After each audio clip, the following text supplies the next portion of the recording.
91 ans.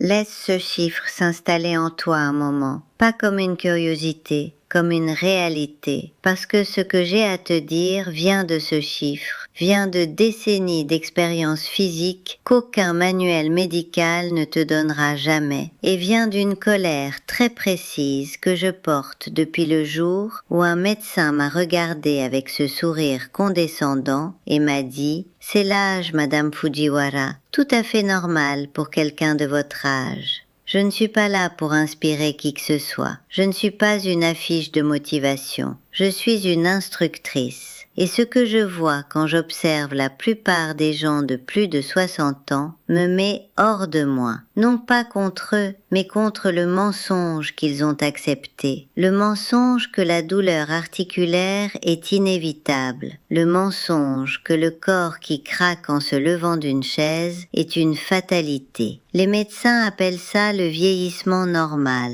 Moi, j'appelle ça la capitulation entraînée. Mon nom est Emiko Fujiwara. J'ai 91 ans. Je ne ressens aucune douleur aujourd'hui, mais j'en ai ressenti pendant des décennies. Et je vais te dire exactement ce que j'ai fait pour arrêter. Parce que tu mérites connaître la vérité, pas la version adoucie que l'industrie pharmaceutique préfère que tu crois. Je suis arrivée en France encore jeune, fille de Japonais qui avait débarqué à Lyon avec les mains vides mais la colonne vertébrale droite et une conviction farouche que le travail physique était une dignité, pas une punition. J'ai grandi entre deux cultures qui se parlaient rarement honnêtement. En France, j'ai appris que la vie devait être légère, conviviale, que la souffrance physique était quelque chose à plaindre à voix haute et à traiter avec du repos et de la compassion.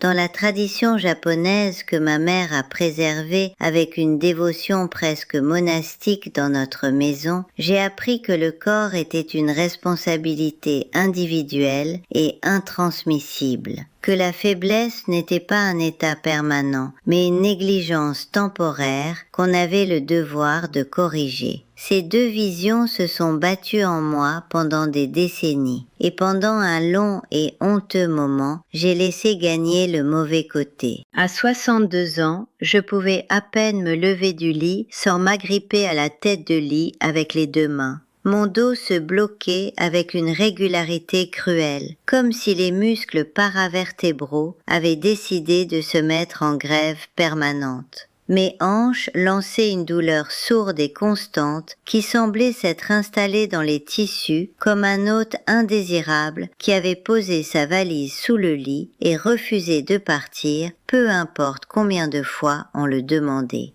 Je dormais mal, je me réveillais pire. Je traînais les pieds jusqu'à la cuisine en m'appuyant sur les murs. Je calculais chaque mouvement. Est-ce que je peux ramasser cet objet par terre sans que mon dos se bloque? Est-ce que je tiendrai cette marche sans que mon genou déclenche une douleur qui me coupe le souffle? Cette mathématique constante du mouvement est l'une des formes les plus insidieuses de détérioration. Parce que quand tu commences à calculer si tu vas bouger, au lieu de simplement bouger, tu as déjà perdu quelque chose de fondamental sur qui tu es.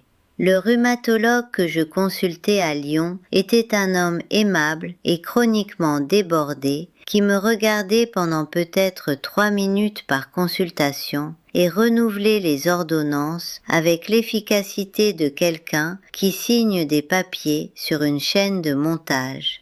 J'avais un flacon d'anti-inflammatoire, un de myorelaxant, un d'analgésique pour les mauvaises nuits, quand la douleur traversait l'anti-inflammatoire comme s'il était fait d'eau. 3 flacons alignés sur ma commode en bois sombre, comme des trophées d'une guerre que je perdais, bataille après bataille, articulation après articulation, sans que personne autour de moi semble comprendre que perdre cette guerre n'était pas inévitable. Un dimanche de mars, elle a invité toute la famille pour un grand déjeuner. Isabelle, son mari Christophe, les 3 petits-enfants, sa belle-mère. La table bien mise, le vin du Rhône, le plat mijoté depuis la veille. Christophe a voulu que je m'installe dans le fauteuil confortable au bout de la table. J'ai décliné. Je me suis assise à même le sol, dos au mur, comme je le faisais dans la maison de mon enfance à Kyoto. La table entière s'est figée. Isabelle a regardé Christophe. Les enfants ont cessé de se disputer. Il y a eu ce silence particulier, le silence de gens qui veulent dire quelque chose et ne savent pas comment. Un silence qui pèse plus que les mots. J'ai mangé mon plat sur le sol. Personne n'a rien dit, mais tout le monde avait tout compris. Ma mère était morte à 88 ans sans jamais avoir demandé d'aide pour se lever d'une chaise. Elle avait porté des sacs de courses jusqu'à 85 ans et repoussé avec une courtoisie froide toute personne qui essayait de l'aider. Elle pratiquait chaque jour ce qu'elle appelait le kata de la maison, une séquence de mouvements qu'elle avait développée au fil des années et qui comprenait des flexions, des rotations du tronc et un exercice que je n'ai vraiment compris que bien plus tard. S'abaisser complètement au sol et se relever sans utiliser les mains. Elle le faisait chaque matin avant le petit déjeuner. Je pensais que c'était une excentricité de vieille japonaise. 40 ans plus tard, j'ai compris que c'était de la science appliquée à la survie fonctionnelle. Je suis sortie de la salle de bain. Je suis allée à la commode. J'ai pris les 3 flacons de médicaments. Je les ai mis dans un tiroir de la cuisine et je les fermés. Je ne les ai pas jetés, je les ai rangés délibérément parce que je voulais qu'ils soient là pour me rappeler. Chaque fois que ce tiroir serait ouvert, ces 3 flacons seraient l'image physique de ce que j'avais été, de ce que j'avais accepté, de ce que je refusais catégoriquement de continuer à être. J'ai appelé ma sœur aînée Fumiko qui vivait encore à Nagano. Elle avait 72 ans à l'époque et m'envoyait chaque semaine des photos d'elle en randonnée dans les montagnes avec un groupe de femmes du même âge. Je lui ai demandé ce qu'elle faisait contre les douleurs. Elle s'est tue, ce silence japonais spécifique qui porte plus d'informations que n'importe quel mot. Le silence qui signifie que la question elle-même est le problème. Puis elle m'a dit, avec un calme qui m'a profondément irritée, « Emiko, tu as arrêté de bouger, et quand le corps arrête de bouger, il se construit des prisons. La raideur que tu ressens n'est pas la maladie, c'est la conséquence. » Ce n'est pas une sagesse mystique, c'est de l'anatomie de base que n'importe quel kinésithérapeute te dirait gratuitement. Je sais que tu m'écoutes en ce moment même parce que tu as mal. Je connais cette douleur de l'intérieur. Je connais le genou qui brûle quand tu montes une seule marche d'escalier. Je connais le dos qui se bloque quand tu te lèves trop vite d'une chaise. Je connais la sensation de calculer avant de te baisser si l'effort de ramasser quelque chose par terre vaudra la douleur qui viendra quand tu essaieras de te relever. J'ai vécu dans ce calcul pendant des années. Je sais comment il réduit ta vie imperceptiblement, semaine après semaine, jusqu'à ce que tu réalises que ton monde physique a rétréci aux dimensions d'un appartement que tu quittes à peine. Je sais que les médecins t'ont déjà donné les flacons et je vais te dire quelque chose directement. Dans les commentaires épinglés sous cette vidéo se trouve la méthode exacte que j'utilise et que j'enseigne pas à pas, la séquence spécifique de mouvements qui libère le corps de la prison qu'il s'est lui-même construite. Ce n'est pas de la magie, c'est du travail. Mais c'est là, détaillé, gratuit, parce que tu mérites avoir cette information sans payer une consultation à un médecin qui te donnera plus de flacons. Finis de m'écouter, puis vas-y. Ce que je raconte maintenant est le fondement. Le lendemain matin, après la conversation avec Fumiko, je me suis levée à 5 heures du matin. J'ai poussé la table basse toute seule sur le côté et je me suis agenouillée sur le parquet froid.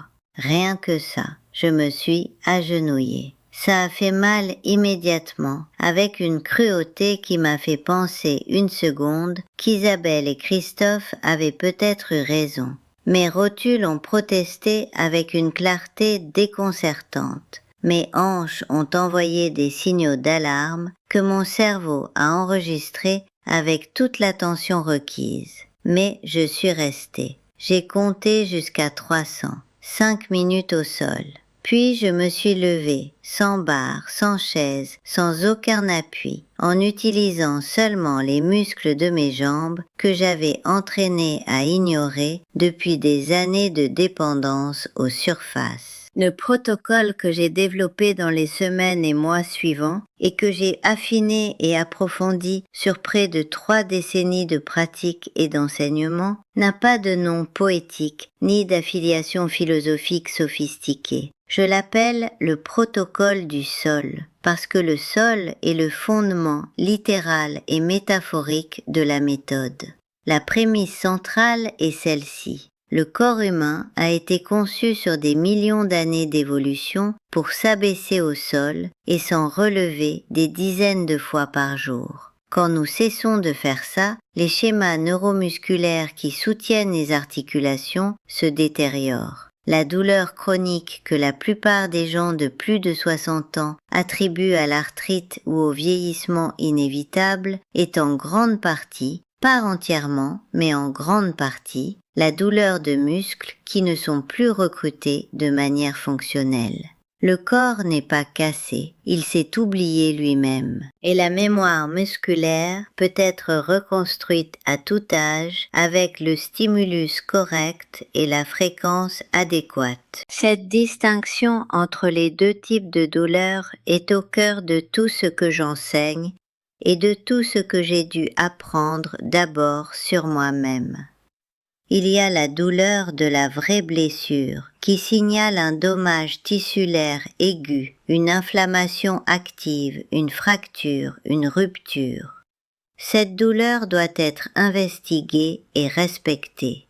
Et il y a la douleur du non-usage, qui émerge quand des tissus négligés pendant des mois ou des années sont finalement sollicités pour travailler à nouveau. Des muscles atrophiés qui s'activent, des fascias tendus qui se mobilisent, des schémas de mouvement que le système nerveux doit réapprendre avec quelque effort. Cette deuxième douleur est le signal que le processus fonctionne. La plupart des gens, conditionnés pendant des décennies par des messages qui associent douleur et dommage, interrompent le processus exactement à ce point. Ils s'arrêtent et retournent au flacon. C'est précisément ce point de confusion que l'industrie maintient soigneusement dans l'obscurité. 6 mois après avoir mis les 3 flacons dans le tiroir, je suis retournée chez le rhumatologue pour un bilan de routine. Il a évalué l'amplitude de mouvement des articulations, fait ses notes, gardé le silence un moment plus long qu'à l'habitude.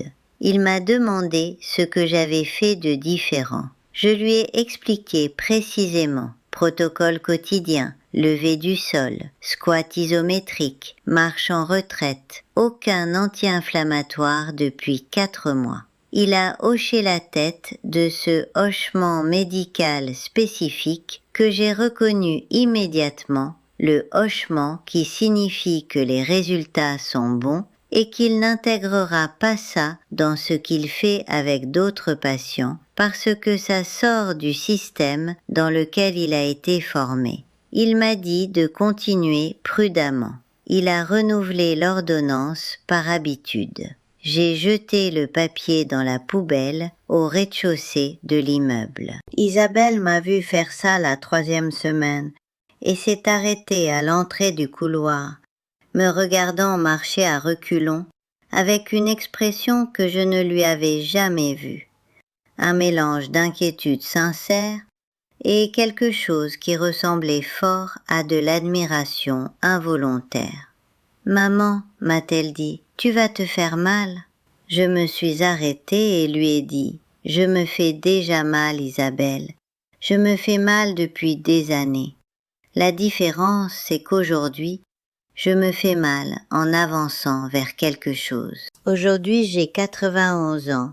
Je me réveille à 5 heures du matin chaque jour sans réveil. Je fais mon protocole pendant 45 minutes avant toute autre chose. J'ai 8 élèves réguliers, tous entre 60 et 86 ans. 3 d'entre eux sont venus avec une canne. Aucun n'utilise de canne après 8 mois de travail avec moi. L'un d'eux, Monsieur Renard, 79 ans, m'a dit au 3e mois qu'il avait dormi sans antidouleur pour la première fois depuis 6 ans. Il l'a dit avec une voix que j'ai reconnue, parce qu'elle avait été la mienne un jour. Ce ton de quelqu'un qui ne sait pas très bien s'il croit ce qu'il dit, parce que l'expérience est trop nouvelle pour avoir un langage établi. Cette distinction entre les deux types de douleurs est le fondement de tout ce que j'enseigne. La plupart des gens, conditionnés par des années de messages médicaux qui associent douleur et dommage, s'arrêtent exactement au moment où ils devraient continuer. Ils interprètent la douleur du désusage comme le signe qu'ils se blessent et ils retournent au flacon. C'est précisément ce point de confusion que le système maintient soigneusement dans l'obscurité. Je ne suis pas un miracle. Je n'ai pas de génétique exceptionnelle. Je ne bois pas de thé aux herbes japonaises secrètes. J'ai la conviction, construite sur près de 3 décennies d'expérience directe et d'observation attentive de corps qui se transforment avec la bonne méthode, que le corps humain répond de façon directe et honnête à ce qu'on lui demande. Demande peu, traite ton propre corps comme trop fragile pour être sollicité et tu recevras exactement ça en retour. Un corps qui se comporte comme fragile parce qu'il a été entraîné à se comporter ainsi. Demande avec constance, avec intelligence, avec la froideur calculée et sans romantisme que j'ai apprise de la tradition que ma mère a portée du Japon jusqu'à Lyon, et le corps répond, avec le temps, avec l'effort, avec une douleur qui passe et est remplacée par une capacité qui reste. C'est mon école. Elle n'est pas confortable. Elle n'offre pas de raccourcis. Aucun comprimé ne remplace le travail. Elle est efficace et si tu es arrivé jusqu'ici, si tu m'as écouté jusqu'au bout, c'est parce qu'une partie de toi a déjà compris que le confort n'est pas ce dont tu as vraiment besoin. Ce dont tu as besoin, c'est une méthode. Elle est dans les commentaires épinglés. Vas-y maintenant.